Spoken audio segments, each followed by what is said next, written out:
afternoon, everyone. Thank you for being here today. Today I'm going to discuss the MREs and how about going to prepare them and consuming them. Now, to give you a quick overview, I'm going to talk about the historical background, how to prepare and consume an MRE, and some tips and tricks of consuming MREs.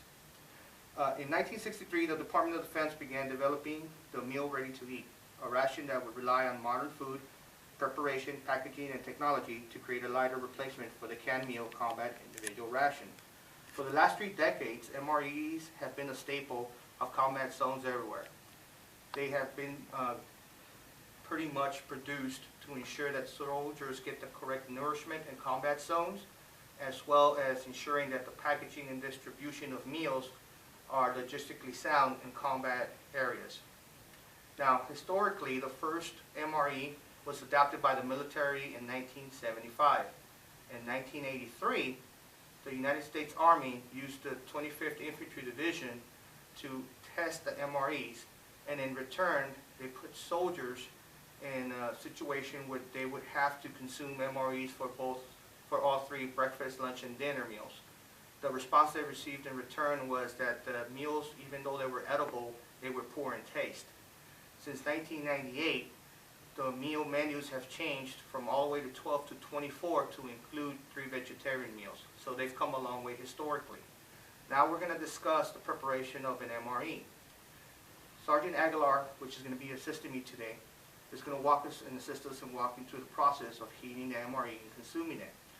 So once we have an MRE open, as you can see, MRE containers come in a packaged seal which has a dull matte finish to avoid any glare in a combat zone, to preclude the enemy from catching you in your fatigues or camouflage, if you will.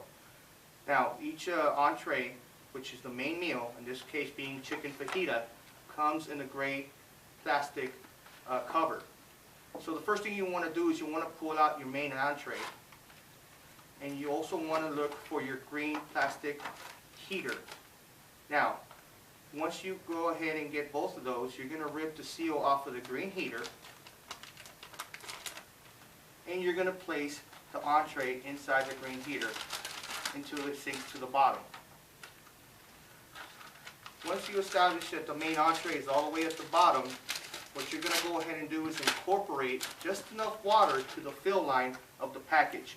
As you can see on the package, it has a line that says do not overfill. Once you establish that the water is in, you're going to start working into wrapping the MRE and the plastic in a nice tight seal and putting it back in the carton that it came in. This is going to prevent any safety issues as far as you not having to burn your hands. Once you place it back into the box, you're going to put it at a 45-degree angle, and you're going to go ahead and ensure that it heats up. Now, known fact is MREs can be consumed both hot and cold. However, they taste better once they're heated. Now, some of the tips and tricks of MREs that the soldiers tend to use in the combat zone is they tend to go ahead and mix multiple ingredients to make meals. For instance, you have what's called Ranger pudding, where you would take an MRE packet of cocoa, sugar powder, and the creamer, and slowly mix water into it. And once you go ahead and have all the mixtures, it basically turns into a pudding, which is a good snack out in the field. Soldiers tend to hold on to a lot of the materials that they don't use during their meals to share amongst each other. One man's trash is another man's gold, and you'll be surprised how far cheese spread will get you. That being said, is MREs are also designed for particular traits to be used in the combat arena. For instance, you can create MRE bombs by simply taking the black material from the heater, placing it inside a soda bottle, putting some water, closing the lid tight, and then throwing it at a distance, and it creates what they call an MRE bomb sound. It's not an actual bomb, however, it is a good way of distracting the enemy if you ever get caught in a situation where it needs to be utilized. If you want to get creative, you can put Tabasco sauce in it and create a pepper spray bomb. But that's up to you. Now, in conclusion, we've covered a little historical background on MREs, how to go about preparing them, and some tips and tricks of how to use MREs.